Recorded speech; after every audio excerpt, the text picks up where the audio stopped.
300 anos, o Brasil viveu 3 ciclos econômicos: do pau-brasil, do açúcar e do ouro. Todos eram voltados à exportação e aos cofres de Portugal. Em 1800, o mundo já tinha vivido o Iluminismo, a independência dos Estados Unidos, a Revolução Francesa, e a Revolução Industrial já fazia fumaça. Mas a colônia continuava analfabeta, escravocrata, proibida de produzir. Tudo no Brasil estava prestes a mudar, e acelerado por um general francês.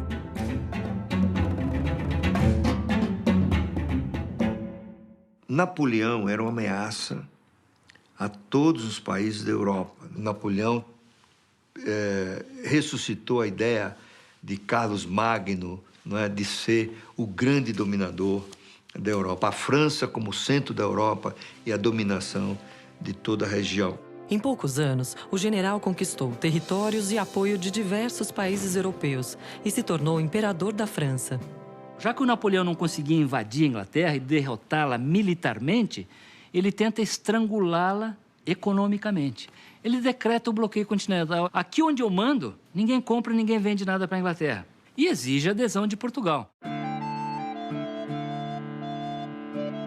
Já naquela época, 1808, o comércio era dominado pela Inglaterra. E a partir do século XIX, a Inglaterra se tornou a grande provedora de crédito, puro e simples, para países. Portugal tinha uma aliança antiga com a Inglaterra e, diante da pressão poderosa dessas duas potências militares, aí o príncipe regente, Dom João, foge para o Brasil.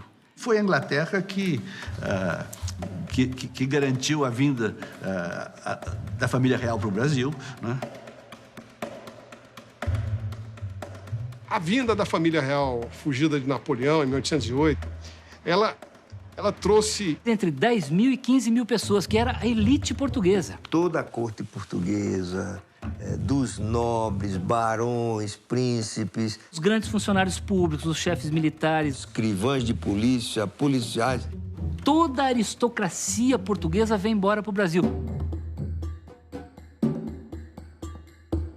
Um dos primeiros atos do Dom João VI foi abrir o país ao comércio internacional, quebrando já de partida o pacto colonial. O Brasil só podia comerciar com Portugal, a partir daí pôde comerciar com outros países diretamente, né?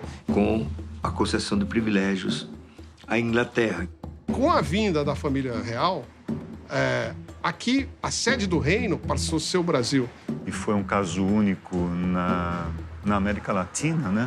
Da colônia que vira a sede imperial e da sede imperial que passa a ser gerida a partir da colônia. A metrópole virou colônia e a colônia virou metrópole.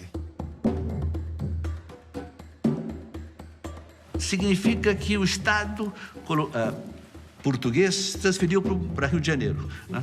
A sede dele. E ele traz também o aparato do Estado português. Uma junta comercial, a Guarda Nacional, a Biblioteca Nacional, o Jardim Botânico, um Conselho de Fazenda, isso é, como se fosse um Ministério da Fazenda, onde as decisões da economia seriam tomadas, um erário real, onde as rendas seriam colocadas e analisadas. As cortes de justiça, ele traz a segurança, ele traz a imprensa régia. Começou a se imprimir jornal, começou a ter faculdade no Brasil. Ele cria fábricas de pólvora, fábricas de ferro. Em suma, o Brasil começa a ser forjado a partir desse período. O Rio de Janeiro se transforma muito em todos os aspectos. A cidade ganha jardim botânico, museus, bondes, teatros, escolas de artes. Dom João VI foi obrigado a trazer ou a implantar no Brasil instituições que só existiam em Portugal. E uma dessas instituições foi justamente a criação de um banco. Banco do Reino Unido, Portugal e Brasil. Banco do Reino Unido, Portugal, Brasil e Algarve. Banco Dom João. Banco Dom João. Perfeito. Banco do Brasil. Banco do Brasil maravilhoso. Dom João criou o primeiro Banco do Brasil. A ideia foi criar um banco com capacidade de formar um lastro de ouro e, a partir dela, emitir moeda. Precisam de circulação monetária, precisam de dinheiro para circular. Como um organismo precisa de sangue, vamos dizer assim. Então, além de ter um aumento da circulação de dinheiro, surgiu moeda de diferentes tipos. A economia, digamos assim, se transformou numa economia com traços mercantis muito maiores do que era no passado. Na Europa, Napoleão Bonaparte foi derrotado e a França voltou a ter as fronteiras de 1790. Sem a ameaça napoleônica, os portugueses exigiam o retorno de Dom João VI e uma constituição. Quando Dom João VI voltou para Portugal, em 1821, ele levou o lastro do banco. Terra amada, ainda hei de tirar muito mais. Com o regresso da família real a Portugal, não se conseguiu mais, né, levar o Brasil de volta para uma situação anterior, né? Tanto que houve todo esse processo que culminou com a própria independência do país em 1822. Tivemos o primeiro jeitinho brasileiro. Pegamos um rei português, transformamos em brasileiro e ele ficou como imperador do Brasil e nós passamos a construir esse império com um herdeiro do reino do trono de Portugal, né? Em 1822, o Brasil rompe os seus vínculos com Portugal, mas ele mantém inalterada a estrutura econômica, social e política. Que era uma independência formal, mas uma dependência cultural e econômica e financeira muito grande, né, dos países ricos. Os governantes continuaram os mesmos, os ministros continuaram os mesmos, os comerciantes continuaram os mesmos, as relações do país com o exterior continuaram as mesmas. Nós mudamos a nossa dependência de Portugal para a Inglaterra. Não muda mais nada. O analfabetismo continua tão grande quanto era, a escravidão permanece o latifúndio, país exportador de matérias-primas. Mas, de qualquer forma, foi um avanço importante em relação ao período colonial, que era um desastre. Na realidade, há uma mudança grande do ponto de vista político e institucional, porque agora se tratava de construir uma nação. As elites podem pensar num projeto de Brasil, um projeto novo, voltado não para os interesses mais de Portugal, mas para os interesses do Brasil. E a Constituinte, que foi feita em 23, a primeira coisa que a independência fez... Se tratava de se estabelecer uma Constituição, os órgãos de governo, a relação entre as várias províncias e o centro imperial. Foi nesse período do Império que os brasileiros construíram o seu Estado e, né, garantiram a unidade territorial do Brasil. Só que seus grandes produtos de exportação, cana, especialmente do Nordeste, já estavam completamente em crise. A mineração também já vinha num processo de decadência bastante grande. E esse é o primeiro grande desafio do Brasil. Voltar a se colocar no mercado internacional. Foram estabelecidas as condições para o reconhecimento de Portugal, da independência do Brasil, e entre estas estava a assunção pelo Brasil da dívida de Portugal com os bancos ingleses. E aqui começa-se, na verdade, uma das grandes agonias que vão percorrer toda a história econômica do Brasil. Então, o problema da dívida externa brasileira começou naquela época. A Inglaterra, ela vai intermediar essa relação, ela vai fazer o primeiro grande empréstimo para o Estado brasileiro. O Brasil teve dificuldade de pagar esse empréstimo, teve que renegociar. Dado que o Brasil era um país de déficit nas transações internacionais, isto é, o país exportava menos do que importava. Essa dívida vai, na verdade, se recolocar ao longo de todo o século XIX. Os bancos ingleses foram, durante muitos anos, os grandes financiadores do déficit público e comercial do Brasil. Nas primeiras décadas do século, outros países da América Latina se tornaram independentes da Espanha. Na Guerra da Cisplatina, Brasil e Argentina disputaram o Uruguai, que acabou se tornando independente. Para cobrir os gastos, o Banco do Brasil, mesmo sem lastro, não parou de emitir dinheiro, ou seja, houve inflação. primeiro Banco do Brasil, faleceu em 1830. Sem o lastro, o banco perdeu credibilidade. Então, a moeda que ele emitia não valia nada. Então, era melhor fechar. Foram diversas tentativas com bancos de emissão. O Império foi todo ele recheado de experiências monetárias confusas. Desde quando Dom João chegou, em 1808, é uma confusão. Por décadas, nenhum banco existiu no Brasil. Como se desenvolver sem dinheiro e sem banco?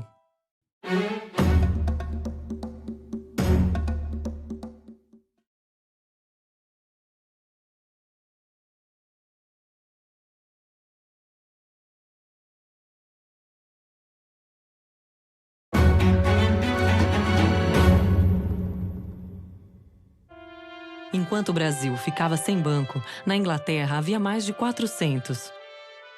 Os bancos surgiram quando as pessoas depositavam metais, moedas, né, e recebiam certificados desse valor. Dificilmente todos eles iriam aos bancos ao mesmo tempo. Então, o que os bancos começaram a fazer? Eles começaram a emprestar. Século XVII para o século XVIII, os bancos ingleses começam a emergir como os mais sofisticados da Europa, que é nos bancos ingleses que nasce o crédito à pessoa jurídica. O Brasil, sem banco e sem dinheiro, ficava também sem imperador.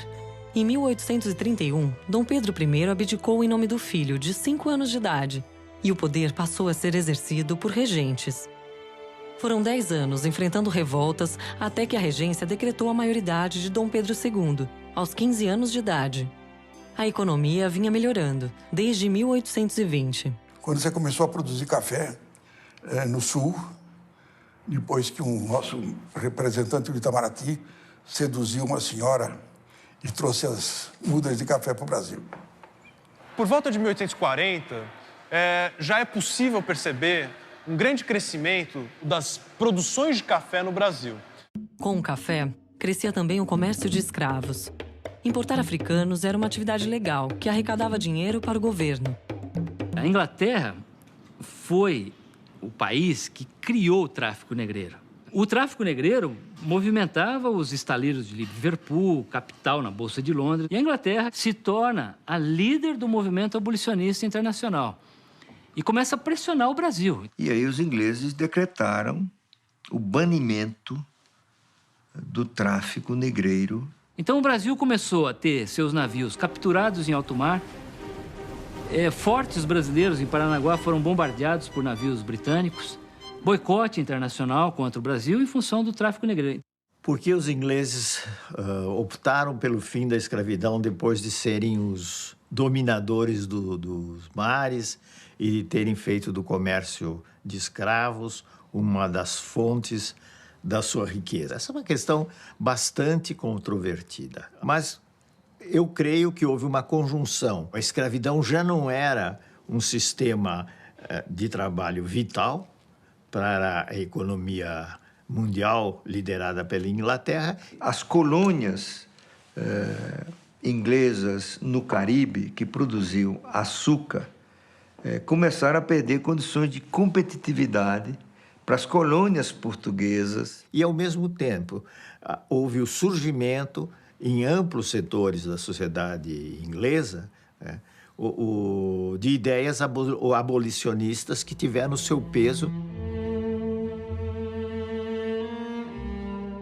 O Brasil era profundamente dependente da economia cafeeira, mas sem a escravidão não tinha produção de café. Não existiam ainda as condições para substituir a mão de obra escrava por mão de obra assalariada. Então, mesmo com o abate de navios, o tráfico negreiro continuou. E só realmente diminuiu em 1850. Com a Lei Eusébio de Queiroz, se estabelece o fim do tráfico negreiro. Isso é fundamental, porque definia que a escravidão estava com seus dias contados, ainda que ela levasse algumas décadas para efetivamente se terminar. É um momento de 3 grandes mudanças e 3 grandes transformações na economia. Também definiu-se, concomitantemente à Lei Eusébio de Queiroz, a Lei de Terras. A legislação que permite a compra e venda de terra no Brasil. E, finalmente, ainda em 1850, há o primeiro Código Comercial Brasileiro. Na verdade, garantia toda uma regulação sobre as transações comerciais, os serviços como seguros, bancos e, mais do que isso, a possibilidade da formação de empresas de sociedades anônimas. Eu diria que a grande evolução institucional foi a tarifa Alves Branco. Foi ali que modificou tarifas em 1946. Que são tarifas fortes, de 60% para a época era considerado forte. O objetivo não era substituir importações, mas é o que aconteceu. Permitiu que se criassem algumas indústrias no Brasil por proteção tarifária. Em grande parte, Mauá é subproduto de transformações desse tipo. Quando o tráfico de escravos acabou realmente proibido em 1850, as pessoas que se dedicavam a esse negócio saíram riquíssimas, cheias de dinheiro, sem ter onde aplicar. E ele falou, ops, dá isso aqui, criou um banco, usou esses capitais e criou em 5 anos uma estrada de ferro, uma companhia de navegação no Amazonas, uma companhia de gás no Rio de Janeiro. Demonstrou o óbvio. O Brasil só precisava de boas instituições, só precisava que o governo central, forte, pesado, interventor e ineficiente não fosse dessa natureza. O Brasil teve tentativas de industrialização, mas é muito precário, muito incipiente. Por exemplo, nós temos os grandes projetos do Visconde, Barão de Mauá.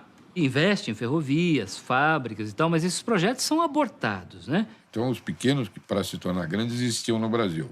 Mas eles não podiam ficar grandes porque, a partir de um determinado patamar de crescimento, o Estado passava a agir quase que diretamente contra. Exatamente porque a sociedade escravista e latifundiária, oligárquica que nós tínhamos, inviabilizava o desenvolvimento industrial brasileiro. Enfim, a transformação das instituições legais e do ambiente jurídico que permitiu o capitalismo não era bem vista no Império. Era tudo vista com suspeição. Então, o Banco do Mauá foi estatizado e virou Banco do Brasil. Esse que está aí hoje.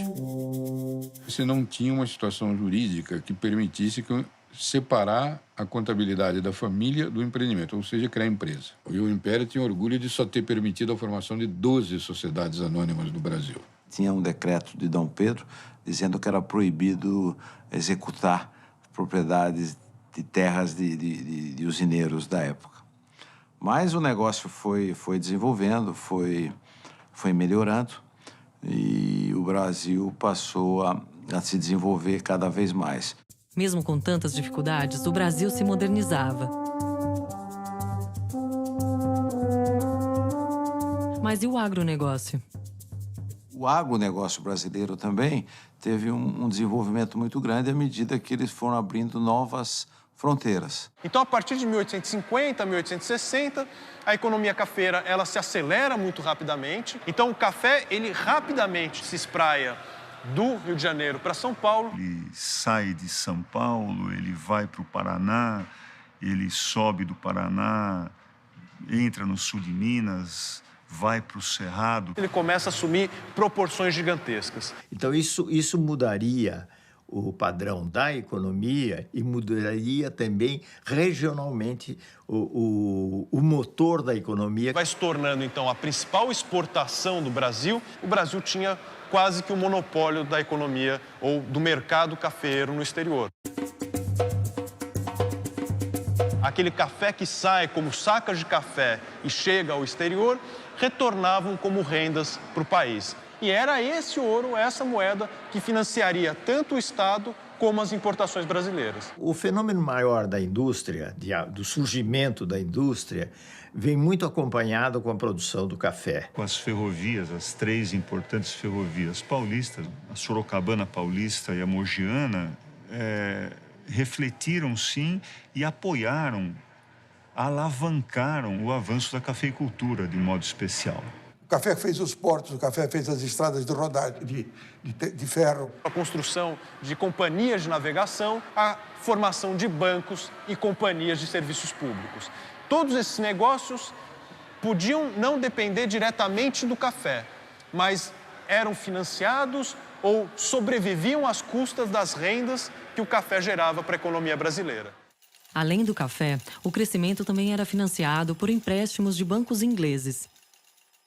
Era o financiamento para o pagamento de projetos da economia brasileira, era o financiamento para o pagamento de novas dívidas. Você precisava sempre de recursos crescentes para pagar suas dívidas anteriores. Por isso, a dívida ela tende a crescer ao longo do tempo e o Brasil precisa recorrer, em vários momentos, a refinanciamentos, chamados, por exemplo, de founding loans.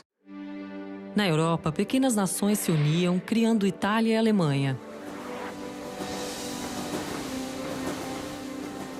A segunda revolução tecnológica foi muito calcada também em conhecimento científico.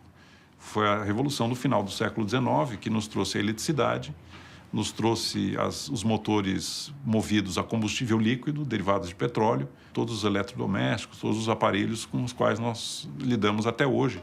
Com a segunda revolução industrial, Manaus e Belém viveram sua Belle Époque, financiada pela exportação de borracha usada para fabricar pneus de bicicletas, a moda da época. Mas o Brasil, mais uma vez, ficou para trás. Então, é aí que está o pepino, a passagem para o capitalismo, quando houve capitalismo na Europa. Aí os Estados Unidos teve condições de fazer a sua revolução capitalista, a sua revolução industrial, enquanto que o Brasil só vai fazer isso 100 anos depois. Quando chega em 1800, os Estados Unidos é apenas 2 vezes mais rico em termos de renda per capita que o Brasil. E no final do século XIX, ele vai ser 5, quase 6 vezes. A economia brasileira, que quase não cresceu, passou a competir com uma economia dos Estados Unidos que multiplicou-se por 15. Os Estados Unidos fizeram uma arrancada para a vitória, essa expressão popular extraordinária, e o Brasil patinou. O Império basicamente é um fracasso econômico.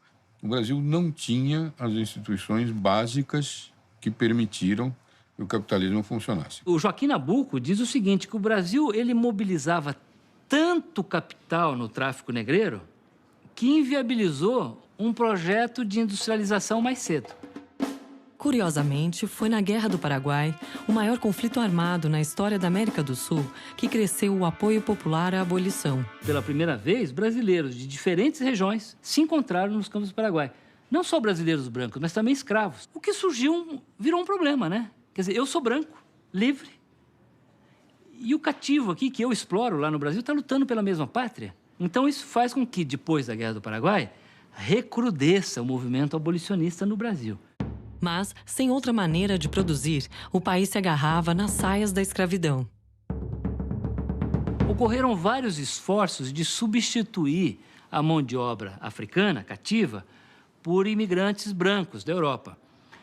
Mas as primeiras tentativas fracassaram, porque os fazendeiros queriam tratá-los da mesma forma como tratavam os seus escravos. Enfim, não era um problema fácil de resolver. No caso do Brasil, ele foi sendo resolvido com o tempo. O Brasil foi um país que retardou enormemente o fim da escravidão. O Brasil foi o último país do mundo ocidental a abolir a escravatura, ou o alto atraso na abolição da escravatura refletem uma certa inércia, uma certa dificuldade do país se transformar em direção às direções assumidas por outros países. Então, o Brasil, na segunda metade do século XIX, se tornou um pária internacional, mais ou menos como foi a África do Sul durante o regime do Apartheid. Quer dizer, o Brasil é um país que as mudanças sociais, elas são lentas. E no Brasil isso foi conseguido quase que sem nenhuma disputa, né?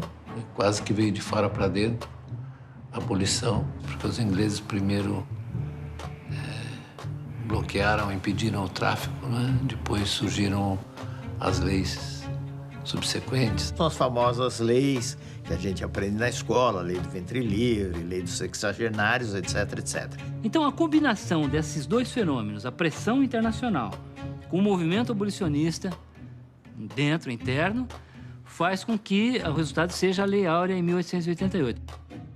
Se por um lado o Império fazia as pazes com a humanidade e a Europa, por outro perdia qualquer apoio interno. Os libertos foram jogados à própria sorte. E as plantações de café ficaram sem trabalhadores. Em 1888, começava uma grande crise econômica, social e política.